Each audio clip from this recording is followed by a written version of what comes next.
देख लो पूरा समुंदर ही समुंदर है, दूर तक जितनी दूर आपकी निगाह जाती है वहाँ पर भी समुंदर और इस साइड भी समुंदर, दोनों साइड समुंदर ही देखने को मिल रहा है। फीलिंग बहुत ज़्यादा अच्छी आ रही है। और वहाँ पर सबसे पहले हमें टेम्पल के दर्शन होते हैं। रामचंद्र जी और रावण का युद्ध होता है यहीं पर इस स्थान के ऊपर। और कहा जाता है ना, घर का बेती लंकट, ये कहावत आपने बहुत अच्छे तरीके से सुनी होगी।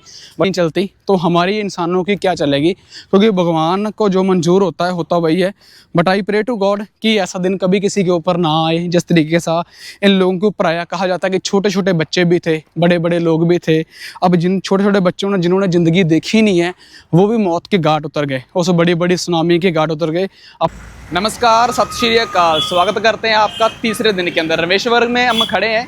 पहले दिन हम गए थे टेंपल के अंदर, जहां पर 12 लिंगों में से एक लिंग यहां पर पड़ा हुआ है शिवजी महाराज का, और यहां पर बहुत बड़ा टेंपल बना हुआ है। दूसरे दिन हम गए थे गुरुद्वारा साहिब, जहां पर गुरु नानक देव जी पहली पातशाही आए थे और उनके पैरों के निशान वहां पर हमने दर्शन करे, जहां पर गुरु नानक देव जी 19 डेज रहे थे। और पंजाब के सिखों की सबसे पवित्र जगह मानी जाती है, और इसके साथ ही हिंदू धर्म का यहाँ पर पवित्र एक मंदिर है। आज तीसरे दिन में हम जा रहे हैं धनुषकोडी। धनुषकोडी वहाँ पर दो चीज़ें बहुत ज़्यादा हमें अट्रैक्टिव करती हैं, देखने लायक हैं। एक बहुत बड़ा रास्ता है जो समुद्र के अंदर बना है, और वहीं पर ही कहा जाता है कि हनुमान जी ने पत्थर के ऊपर राम लिखा था। आपने शायद इसकी स्टोरी वगैरह देखी होगी या फिर पिक्स वगैरह देखी होगी। राम लिखकर वहाँ पर पत्थर तारे थे। और वहाँ पर दूसरी सबसे बड़ी है, एक बहुत बड़ा गांव था, एक सुनामी की वजह से बिल्कुल ख़त्म हो गया। पर वहाँ पर कहा जाता है कि गुरुद्वारे के या फिर मंदिर के या फिर एक चर्च के यहाँ पर आज भी निशान पाए जाते हैं। चलो जी चलते हैं धनुषकोडी, और आज आपको धनुषकोडी की प्रॉपर सैर सपाटा कराते हैं और वहाँ पर दिखाते हैं। कहा जाता है कि गुरु नानक देव जी भी वहीं से ही गए थे श्रीलंका। सैकड़ीज जो रामचंद्र जी हैं वो भी वहीं से ही श्रीलंका गए थे, और दोनों चीज़ें एक साथ है, हिंदू धर्म की भी और सिख धर्म की भी। चलो जी शुरू करते हैं अपना आज का व्लॉग। चलो जी, यहाँ पर हमने गुरुद्वारा के अंदर ही सराह ली हुई है, वहाँ पर रूम लिया है। एक दिन की सराह का जो यहाँ पर जो किराया है वो 500 रुपीज़ है। तो हमने 2 डेज़ स्पेंड करने यहाँ पर, तो यहाँ पर 2 डेज़ का 1000 रुपये है। अगर यहाँ पर ही बिल्कुल गेट के ऊपर ही गुरु नानक देव जी चरण छू जो जगह बनी हुई है ये रही, तो आप कल के व्लॉग में मेरे जाके देख सकते हो। मैंने प्रॉपर व्लॉग है जो गुरुद्वारा साहिब का और अपलोड करा हुआ है। सत्य पातशाह मेहर करे, बढ़िया हमारा सफ़र रहे। और बिल्कुल गुरुद्वारा से निकले तो बिल्कुल आगे मंदिर है जो हिंदू धाम का, चौथे धाम का सबसे फेमस मंदिर है। और जैसे आपको पता ही है 4 धाम है हिंदू धर्म के अंदर, और वो बिल्कुल सामने हमें देखने को मिलता है। और वहाँ पर भी आप जा सकते हो, क्योंकि हम तो जाकर आए हैं पहले दिन, और दूसरे दिन हम यहाँ पर आए हैं गुरुद्वारा के अंदर। और तीसरे दिन आज हम जा रहे हैं धनुषकोडी, जहाँ पर हवाला पाया जाता है। जैसे मैंने आपको पहले ही बताया, गुरु नानक देव जी का, रामचंद्र जी ने वहाँ पर राम लिखा था पत्थरों के ऊपर। और तीसरा वहाँ पर है जो एक विलेज है बिल्कुल नष्ट हो चुका है, धनुषकोडी। और यहाँ पर आपको बहुत सारे ऑटो, बहुत सारी चीज़ें देखने को मिल ही जाएंगी। बट अपनी कार अपनी बाइक पे आ रहे हो तो मंदिर से बिल्कुल रास्ता जाता है, वो टेंपल है सामने, यहीं से एक रास्ता जाता है, सीधा आपको ले चलता है उसी धनुषकोडी। एक बड़ी जो समुद्र के अंदर रास्ता है, या फिर कह सकते हो समुद्र के अंदर एक विलेज है। रेलवे स्टेशन भी बिल्कुल पास में ही पाया जाता है धनुषकोडी भी। आप मंदिर से आओगे ना, ज़्यादा से ज़्यादा 1 किलोमीटर चलकर तो बिल्कुल सामने हमें रेलवे स्टेशन देखने को मिल जाता है। और रेलवे स्टेशन से ही आप चलकर पैदल चल लो, चाहे ऑटो वाले से 10-20 रुपये देकर आप सीधा जा सकते हो मंदिर में और गुरुद्वारा साहिब में। वाले ने यहाँ पर रोक लिया, और पुलिस वाले ने रोककर यहाँ पर हमारे डॉक्यूमेंट्स वगैरह सब कुछ चेक करे। वैसे तो सब कुछ हमारे पास होता ही है, कोई प्रॉब्लम है नहीं है हमें। कहाँ गया, चलो जी चलते हैं। वो मेरी तरफ ही देख रहा था। अब आगे भी हमें पुलिस वाले बहुत रोकेंगे ऐसे। लेट्स सी कि क्या होता है, आगे देखते हैं। बहुत ज़्यादा पावरफुल वाली सिक्योरिटी है भाई, यहाँ पर फिर रोक लिया। मतलब अभी 200 मीटर नहीं चले थे हम लोग, फिर उन्होंने स्टॉप कर लिया। और ये रहे मेरा इंतज़ार कर रहे हैं वो। अरे वो ट्रैफिक था। अरे मेरे पास डॉक्यूमेंट सब कंप्लीट हैं, ऐसी वैसे कोई हमारी प्रॉब्लम नहीं है, क्योंकि अगर हमारे पास डॉक्यूमेंट कंप्लीट है तो कोई परेशानी नहीं है। जंगली सूअर से ज़रूर बच के रहें, क्योंकि जंगली सूअर जब कहते हैं ना कि भागा आता है, ऐसे सिर मारता है बीच में खींचकर, तो काफ़ी ज़्यादा नुकसान कर देता है। इससे ज़रूर इस रोड के ऊपर बच के चलें। चलो बिल्कुल समुंदर आ चुका है, और समुंदर के पास ही यहाँ पर रावण की फ़ोटो लगी है, शायद लिखा है रावण ही है ऊपर। और यहाँ पर लगी है, ये दूर तक हमें समुंदर दिखाई देगा। इसके इस साइड भी समुंदर होगा और इसके दूसरी साइड भी समुंदर होगा। जितनी भी ये झाड़ियाँ आप देख रहे हो मोटे मोटे कांटे कांटे वाली, इसके साइड वो टोटल समुंदर ही समुंदर है। और ये रास्ता कम से कम 16 किलोमीटर दूर है जो समुंदर के अंदर बना हुआ है। और धनुषकोडी जो विलेज है वो पहले आ जाता है और उसके बाद जो ऊपर यू टर्न करके ऐसे पॉइंट है उससे हम लोग वापस आएंगे। और कहा जाता है कि वहाँ पर ही रामचंद्र जी का और गुरु नानक देव जी का मतलब मेन पॉइंट वही बताया था जो इंटरनेट के हवाले पर बताते हैं। रावण के भाई का यहाँ पर टेंपल बना हुआ है कुडनराम टेंपल, तो मे बी वहाँ पर भी हम सबसे पहले चलेंगे उसी टेंपल के ऊपर। और ये भी एक समुद्र के अंदर एक टापू के ऊपर ही बना हुआ है जो काफ़ी ज़्यादा मतलब अट्रैक्टिव है। Way to Kudanram temple. भाई देखो सबसे बड़ी प्रॉब्लम है नाम लेने के अंदर, तो आप ये मत कहना कि मुझे इंग्लिश नहीं आती, इंग्लिश मुझे आती है बट नाम लेने थोड़े टफ हो जाते हैं। जहाँ फिर गांव का नाम किसी की जगह का नाम लेना, क्योंकि अगर आप इन्हीं लोगों को बोलोगे, यहाँ के लोगों को बोलोगे कि आप मेरे गाँव का नाम लो तो वो आपके गाँव का नाम नहीं ले सकते। तो सेम जो नाम हमने सुना ही पहली बार है तो उसके गाँव का नाम हम कैसे ले सकते हैं।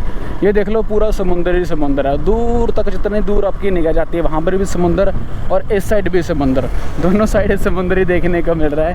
फीलिंग बहुत ज़्यादा अच्छी आ रही है। और वहाँ पर सबसे पहले हमें टेंपल के दर्शन होते हैं उस मंदिर के, तो वहाँ पर उस मंदिर के बारे में चलो चलते हैं वहाँ पर। और पहले आपको उस मंदिर के बारे में बताते हैं ये किसका मंदिर है और यहाँ पर क्यों बनाया गया है। और यहीं से ही कहा गया था रामचंद्र जी ने कि आप वापस जाओ, अपनी नगरी में जाओ, अपना राज भाग है जो अब ख़त्म होने की कगार पे है उसको जरा देखो, जगह उसको संभाल लो।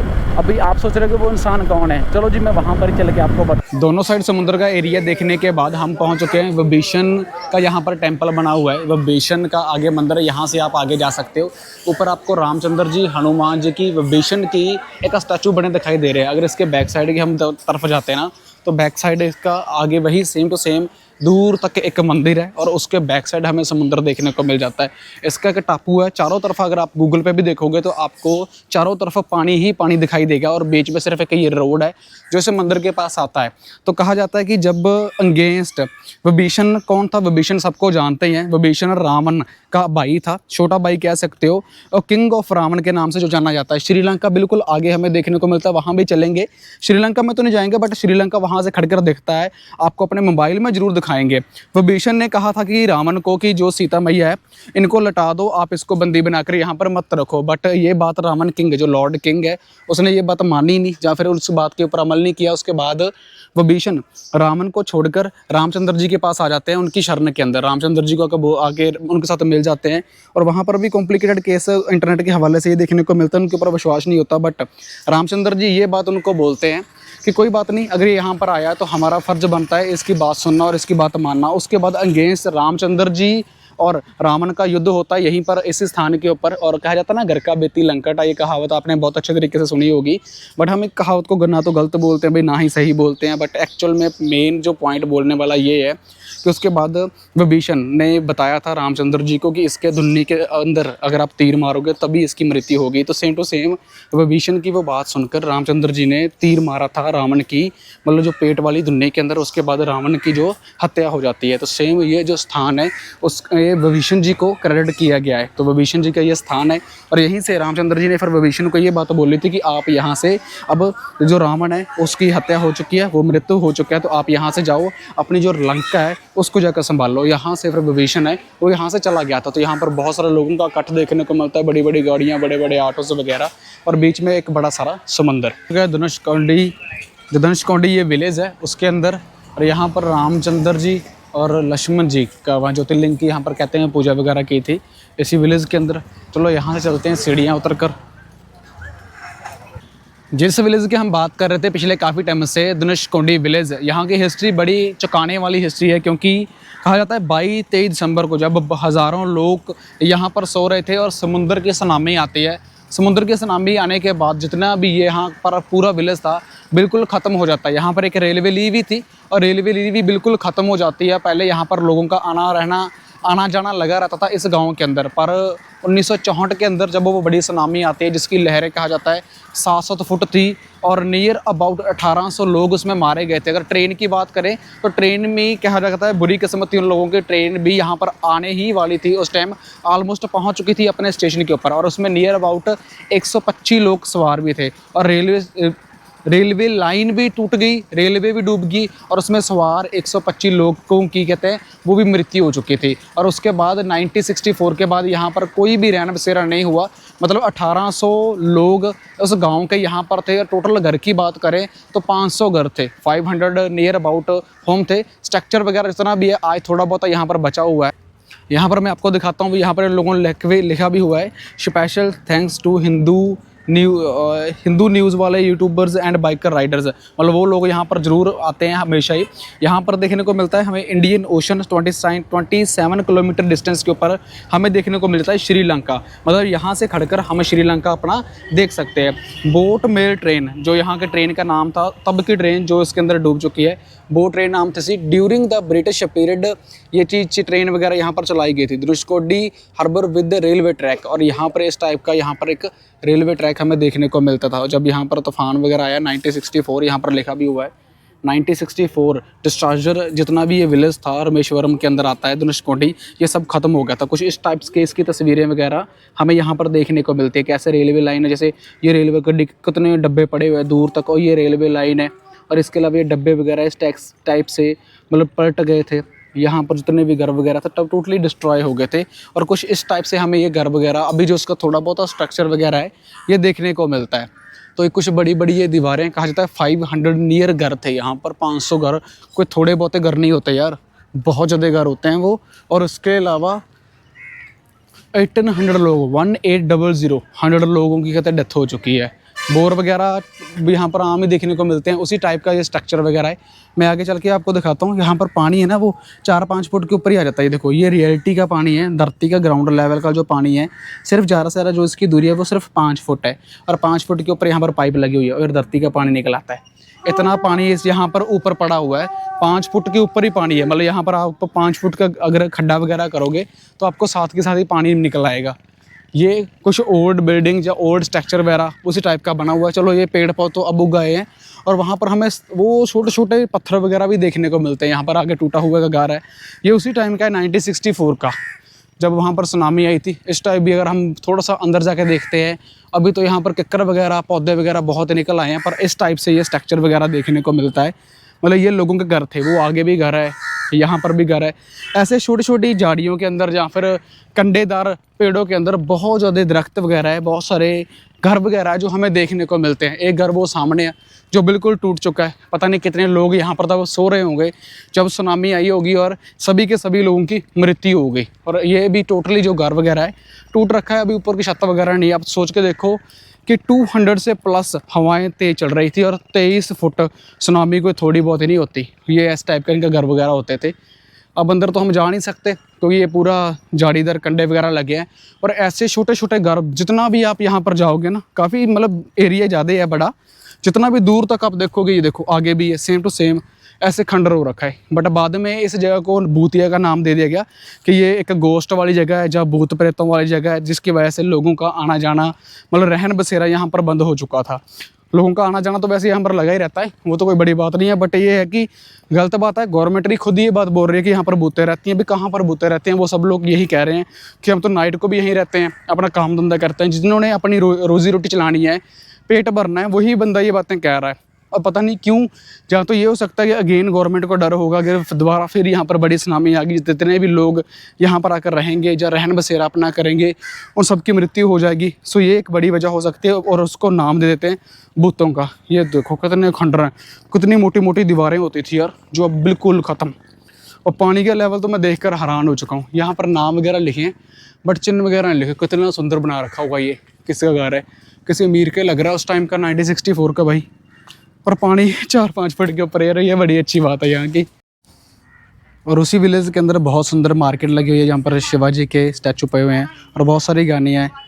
और उसके साथ ही एक अनोखी यहाँ पर है, ये नारियल की शेप दी गई है। आप ही देते हो हैंडमेड, कितने का है कि ये है 250 रुपये का।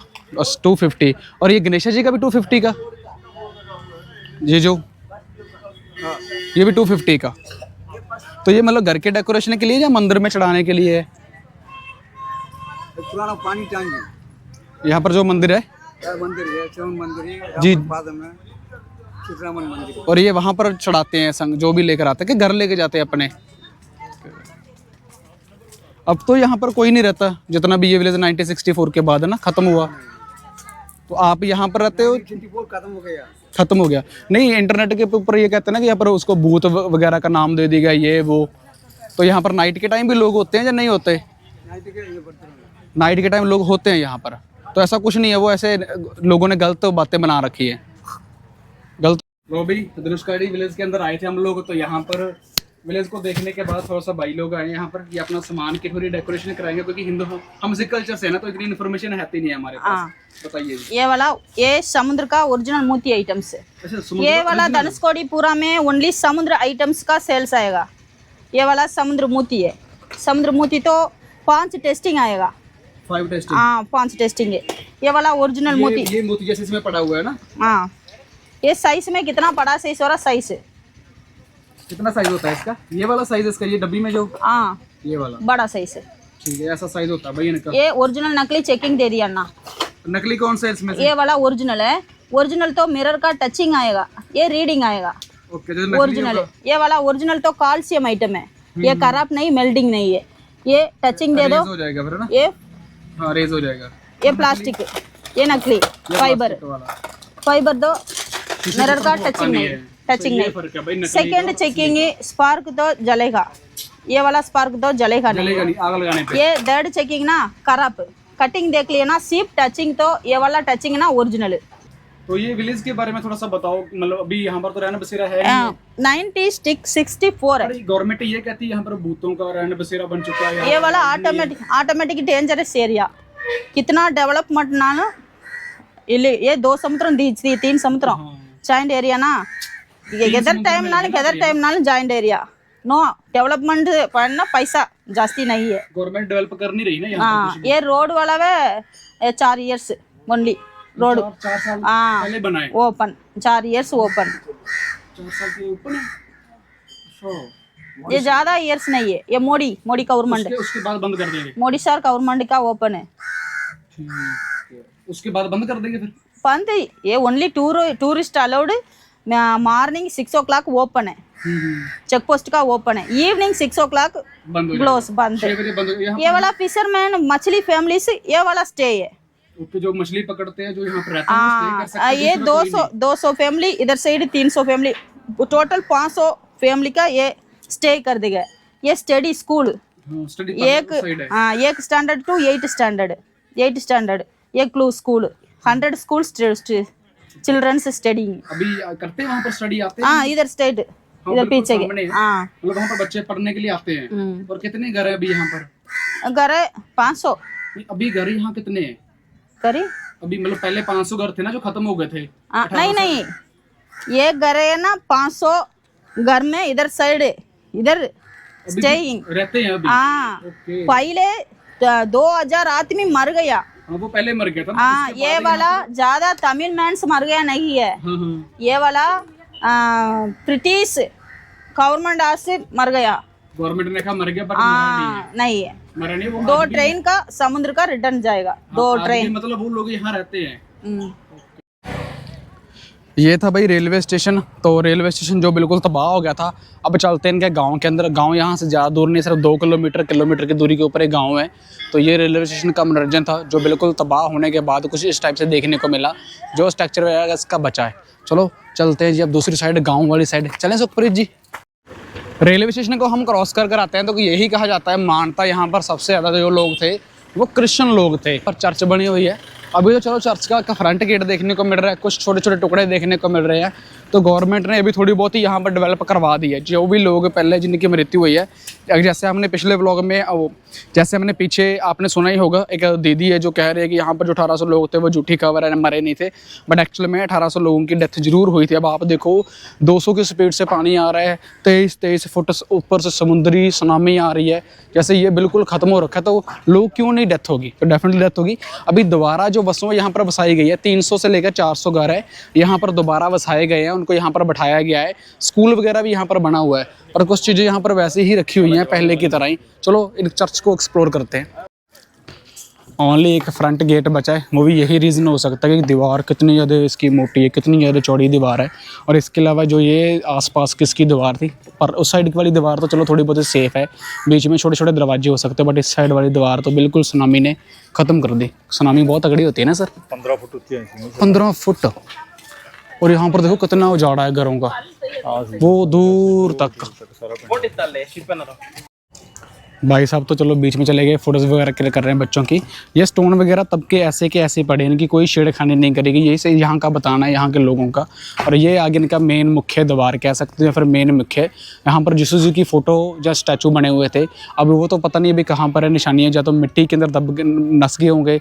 और ये बड़ा सारा स्टोन है जो थोड़ा सा सेव वगैरह रह चुका है। चलो आगे चलते हैं, गाँव का माहौल देखते हैं। तो ये पहले हमने देखा रेलवे स्टेशन, अब हमने देखी इनकी चर्च, अब देखते हैं इनके घर, इनका गांव जो इस साइड फुल उजाड़े के साथ भरा पड़ा है वो दूर तक।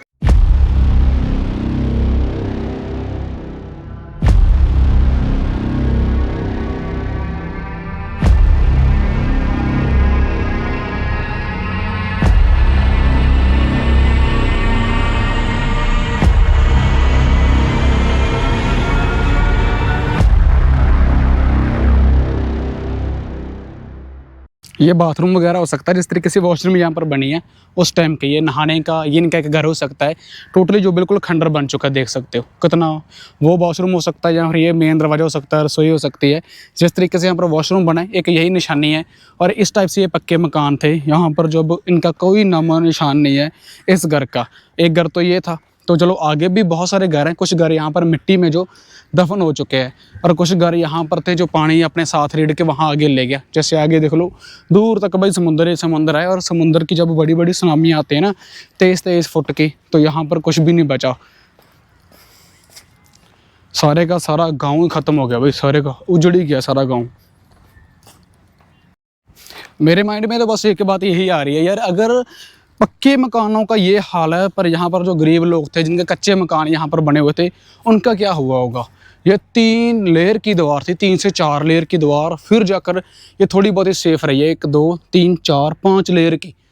कुछ इस टाइप से ये दरवाज़ा बना हुआ है। आगे ये पता नहीं है किस चीज़ का, पीछे चल के देख रहे हो, ये भी इतना ज़्यादा खतरनाक सुनामी ने तोड़ा हुआ है, कितना ज़्यादा खतरनाक। अब ये पता नहीं क्या हो सकता है। यहाँ पर पहले घर वगैरह होगा, यहाँ पर मिट्टी में दफन वगैरह होगा, वो देखो कितना उजाड़ा पड़ा दूर दूर तक। अब तो यहाँ पर ईंटें डाले पड़े हैं, पक्के ईंटें पड़ी हैं, पक्के डाले यहाँ पर देखने को मिल रहे हैं। सिस्टम सब खत्म हुआ पड़ा यार, कुछ नहीं समझ में आ रहा। बस माइंड में एक चीज़ चल रही है यार, जब वो कहते हैं ना कि सो रहे थे तब सुनामी आती है, और उनका दिमाग ख़राब हो गया हुआ था कि एकदम उनके सामने मौत आ जाती है। यहाँ ऐसा 1 2 3 4 5 घर नहीं थे, यहाँ पर टोटल ऐसे 500 मकान थे, और 500 मकान के अंदर कहते हैं कि 1800 लोग रहते थे। अब आप देख लो कि 1800 लोगों की जो गिनती है वो कम नहीं होती, और 125 लोग उस रेलवे स्टेशन के ऊपर चले गए, मतलब अपनी दुनिया को अलविदा कह गए। और यह एक गांव है जिसके पक्के मकान भी बहुत अच्छे थे, ये किसी अमीर ख़ानदान का हो सकता है, और ये बिल्कुल ख़त्म है। अंदर आ चुका हूँ मैं इस उजाड़े वाले पिंड के अंजरा, या फिर उजाड़े वाले इस छोटे से महल के। ये काफ़ी बड़ा महल देखने को मिल रहा है, वो दूर तक ऐसा लगता है कि एक ही बंदे का ये मकान है। भाई यहाँ पर पता नहीं क्या था एकदम। चलो भागो, अगर सांप सलूती हुई ना, लड़ गई तो काम हो जाएगा ख़राब। फिर यहीं पर उनकी तो सुनामी से मौत हुई थी, मेरी कुछ लड़कर मौत हो जाएगी। यहाँ पर फ़ायदा कोई नहीं है, इतनी दूर कोई लेके आने वाला भी नहीं है। मैं तो बस यही सोच सोच के हैरान हो रहा हूँ भाई यार। चलो ठीक है, एक तो ऊपर से गर्मी बहुत है, फुल पसीना पसीना हो रखा, बट ये सोच के हैरान हो रहा हूँ यार एक्चुअल में ऐसा कैसे हो सकता है, क्योंकि यहाँ पर ना 3 समुद्र मिलते हैं। एक इस साइड जो समुद्र है वो बंगाल की खाड़ी का जाता है, इंडियन ओशन आ जाता है, और ओमान जो अरबियन सागर है वो आ जाता है। 3 समुद्र का यहाँ पर मेल है। और जैसे मैंने आपको कल के व्लॉग में भी बताया था कि यहाँ पर जो सबसे ज़्यादा सुनामी वगैरह लेकर आता है वो बंगाल की साइड वाला लेके आता है समुद्र, मतलब बंगाल की खाड़ी वाला जो समुद्र है उसकी जो लहरें होती हैं ना वो सबसे बड़ी होती हैं, तेज दहाड़ होती हैं और जो बहुत ज़्यादा बड़ा नुकसान करके जाती हैं। अभी 1964 के अंदर आई थी तो उसकी एग्जांपल ये गांव ने बता ही दी है। अगर आगे इन फ्यूचर दोबारा फिर आती है तो उसके बाद इससे भी बड़े लेवल की तबाही देखने को मिलेगी। अगर मैं चलता जा रहा हूँ तो मेरे नीचे लोगों की अस्थियां भी हो सकती हैं, किसी का धड़ पड़ा होगा, किसी की खोपड़ी पड़ी होगी, या फिर किसी का बाजू वगैरह पड़ी हो सकती है। बट रेत की वजह से ये सब कुछ है बंद हो रखा है। बस अगर ऊपर देखने को मिल रहा है ना तो देखने को सिर्फ ईंटें डले ये रोड़े वगैरह ही देखने को मिल रहे हैं। देखो जैसे मछलियाँ पड़ी होती है ना सड़क के ऊपर, डले पड़े होते हैं भाई, जैसे किसी ने बना के रखे हों, ऐसा कुछ हाल कर दिया। कितना तेज पानी होगा, उसने बजरी के छोटे छोटे ये ईंटों के छोटे छोटे टुकड़े करके ऐसे खिलार दिए, इनको बिल्कुल भी छेड़ा नहीं गया, आज भी वैसे के वैसे ही पड़े हैं। जितना आगे तक जाओगे ना सब जगह पे यही हाल है भाई। आगे ये पता नहीं क्या चीज़ था, ये भी एक पक्का मकान है। पक्के मकान की कुछ निशानियां तो यहाँ पर देखने को मिल रही हैं, पर जो कच्चे मकान थे जो मतलब लकड़ वगैरह के बने हुए थे उनका यहाँ पर कोई नामो निशान ही नहीं है। ना तो लोगों का नामो निशान है ना उनका नामो निशान है। बट अगर यहाँ पर लोग बस रहे हैं तो यहाँ पर नहीं तो थोड़ा सा पीछे बसा दिए गए हैं कि उस साइड अगर सेफ रहेंगे। अगर दोबारा फिर यहाँ पर उनकी बसों बसेगी ना तो काम ख़राब हो जाएगा, फिर उनको मृत्यु हो सकती है। समुद्र का कोई पता नहीं है भाई कब सुनामी यहाँ पर आ जाए और फिर दोबारा फिर इन सबको बने बने मकानों को फिर ख़त्म करके चली जाए। उम्मीद करता हूँ आपको आज का व्लॉग पसंद आया होगा। आप सोच रहे होगे यार इतना अगर सुनामी यहाँ पर आई थी, इतना यहाँ पर उजाड़ा हुआ था, फिर कि मैं यहाँ पर कैसे खड़ा हूँ। सबसे बड़ी बात तो ये है कि आप मेरे पीछे जो समुद्र देख रहे हो ना, ये यहाँ से 1600 फुट है, ये बैक चला गया है, मतलब पीछे को चला गया है। एक टाइम वो था 1964 जब ये समुद्र फुल चढ़ कर आ रहा था, फुल उछाले मार रहा था, गोते लगा रहा था, और जहाँ पर जितने भी लोग रह रहे थे बसेरा था उन सबका यहाँ पर उन सबको लेकर डूब के वापस चला गया। अभी ये समुद्र है 1600 फुट तक कहा जाता है वापस पीछे चला गया, जिसकी वजह से यहाँ पर जितने भी ये रहन बसेरा है, जब फिर ये पानी वगैरह है जब नीचे हुआ तो जितने भी ये पीछे खंडर बन गए चीज़ें देख रहे हो आप मेरे, जो बिल्कुल ख़त्म हो चुके हैं, बिल्कुल उजड़ चुकी हैं, तो ये तब देखने को मिली थी। तब यहाँ पर गवर्नमेंट आती है, गवर्नमेंट आकर इसके ऊपर इन्वेस्टिगेशन करती है और उन सब के घरों के बारे में या फिर उस चीज़ के ऊपर क्या कुछ था यहाँ पर, इसकी प्रॉपर एक लिस्ट बनी हुई है राइट नाउ। प्रॉपर एक एक चीज़, एक एक बच्चे के बारे में, एक एक इंसान के बारे में, एक एक घर के बारे में, चर्च के बारे में, मंदिर के बारे में, और भी बहुत सारी चीज़ें हैं जो यहाँ पर देखने को मिल रही हैं। और कहा जाता है कि आगे थोड़ा सा चलेंगे हम तो वहाँ पर से कहा जाता है कि राम जो पत्थर थे वो आपको कल के व्लॉग में वैसे देखने को मिलेंगे। आज का व्लॉग हमारा मेनली इस गांव के बारे में था और उम्मीद करता हूँ आपको आज का व्लॉग पसंद आया होगा। और कुछ इन्फॉर्मेशन थी जो आप लोगों के साथ मैंने डिस्कस करनी थी इस वीडियो के अंदर, वो मैंने ऑलरेडी कर दी है। 1800 लोगों की रियलिटी में यहाँ पर डेथ हो चुकी है, जो वैसे मैंने पहले भी बात करी है। दीदी ने जो हमें बताया कि नहीं हुई, वो दोबारा लोग यहाँ पर बसाए गए हैं, दोबारा लोगों का जो रहन सहन है दोबारा यहाँ पर करा गया है। सो अभी वो लोग वहाँ पर रह रहे हैं, स्कूलिंग एजुकेशन दी जा रही है, उनको मेडिकल फैसिलिटीज़ वगैरह दी जा रही हैं। बट उन 1800 लोग जो यहाँ पर मर चुके हैं, अभी गवर्नमेंट ने तो 1800 लोग ही बोला है, बट होंगे तो ज़्यादा ही यार, ऑब्वियसली बात है। उस टाइम इतना कौन सा रिकॉर्ड रखते थे, बट अंदाज़ा लगाया जा रहा है 1800 का। और 500 घर इन्होंने गिन लिए कि हाँ एक घर यहाँ पर, एक घर यहाँ पर, एक घर यहाँ पर और एक घर यहाँ पर। कुछ सरकारी इमारतें भी हैं जो मेरे पीछे ये देख रहे हो ना, ये सरकारी इमारतें थी, ये भी बिल्कुल ख़त्म हो गई थी। अब देखो भाई, जो होता है वो अच्छे के लिए तो नहीं हम कहते होता है हर एक चीज़, बट कुदरत के आगे किसी का जोर नहीं चलता, कुदरत के आगे इंसान का कभी जोर नहीं चलता, और कुदरत जो चाहे वो कर सकती है। और ये तो एक समुंदर है, एक महासागर कह सकते हो, बहुत बड़ा सागर है, और इसके आगे तो बड़े बड़े लोगों की बड़े बड़े लोगों की नहीं चलती, तो हमारी इंसानों की क्या चलेगी, क्योंकि भगवान को जो मंजूर होता है होता वही है। But I pray to God कि ऐसा दिन कभी किसी के ऊपर ना आए जिस तरीके से इन लोगों के ऊपर आया। कहा जाता है कि छोटे छोटे बच्चे भी थे, बड़े बड़े लोग भी थे। अब जिन छोटे छोटे बच्चों ने जिन्होंने ज़िंदगी देखी नहीं है वो भी मौत के घाट उतर गए, उस बड़ी बड़ी सुनामी के घाट उतर गए। अपनी हाइट तो 5 फुट 6 फुट होगी ज़्यादा से ज़्यादा, पर सुनामी की हाइट है वो कहते हैं 23 फुट थी। और हवाओं की बात करें 228 किलोमीटर प्रति घंटे की रफ्तार से हवाएं चलती थी। अगर आप बाइक भी चलाते हो ना तो 50-60 की स्पीड के ऊपर देखना कितनी तेज़ बाइक चलाते हैं हम लोग, तो पर उसकी जो स्पीड होती है बाइक की 50-60 से 10 गुना ज़्यादा, मान के चलो भाई, तो तभी यहाँ पर ऐसा मंजर देखने को मिलता था। अब समुद्र जी पीछे चले गए हैं, इतने लोगों के घर उजाड़ कर, इतने लोगों को मृत्यु देकर अब वो गए हैं पीछे। उम्मीद करता हूँ अच्छा लगा होगा आपको। व्लॉग अच्छा लगे तो लाइक शेयर सब्सक्राइब जरूर करना। अगर आप यहाँ पर आ रहे हो रामेश्वरम तो यहाँ पर जरूर आना इस जगह को देखने के लिए।